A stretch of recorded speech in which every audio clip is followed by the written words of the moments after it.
I was a crazy kid, so much energy. My mum and dad wanted to put that somewhere, and luckily they put me into this sort of Saturday school, which was just a group of normal kids but were really into their acting. It was like improvisation and stuff, and they put me there and I just loved it.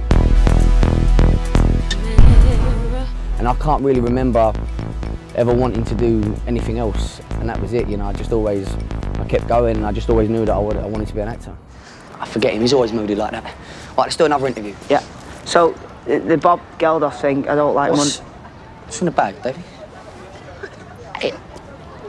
It's like, in case I need to block out light and... Cool. Let's crack on. So ask me again. The reason why, you know, I moved from TV and film was more of a, it wasn't necessarily a choice. It was, you know, I got lucky. I started auditioning for films and I got the role. So it wasn't a case of, right, I've had enough of TV now, I want to move into film.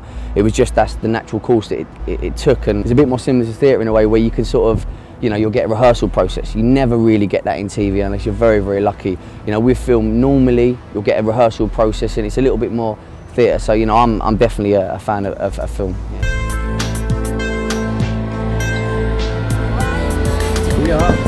Yeah, so I was one of the producers on Demons Never Die, yeah, and it was unbelievably challenging. I really enjoyed being part of the creative process, and you never get as an actor. Normally as an actor you go in, you do your job, and that's it. So it's fantastic to sort of see it all the way through from beginning, involved in the casting stages and whatnot, all the way through to the end, so yeah. So I think we've always made fantastic films, and then with Fish Tank, that was again another fantastic experience. It was a small part, but Andrea Arnold, she'd already won the Oscar for a short film Wasp. You know, Red Road had already won a BAFTA. She's very different to how a lot of directors work. She likes to create an atmosphere on set from the off. So the night before you go into film, you'll get a phone call and it'll be, okay, so tomorrow you're not going to speak to so-and-so, you're just going to ignore them. You're going to speak to them, that's cool, but you're not going to speak to them.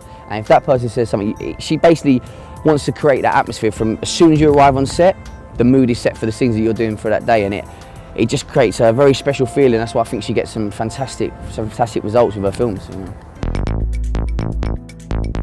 I think the reason for a growth in, you know, in British film is perhaps it's a lot more easier now with digital. You know, you can shoot fantastic stuff on a Canon 5D on digital cameras now, and I really think that's brought the budgets down, which means that it's accessible to more people. It just feels now there's like a whole group of young people that are out there making their own films and just doing it, and that attitude of, like, look, we want to be creative, we want to make good stuff, and we're just going to get it done. And I think it's fantastic for us as young actors to be around that. You know, I'm definitely always going to be involved in British film. I love supporting the UK film industry, whether I'm to do with a project or not.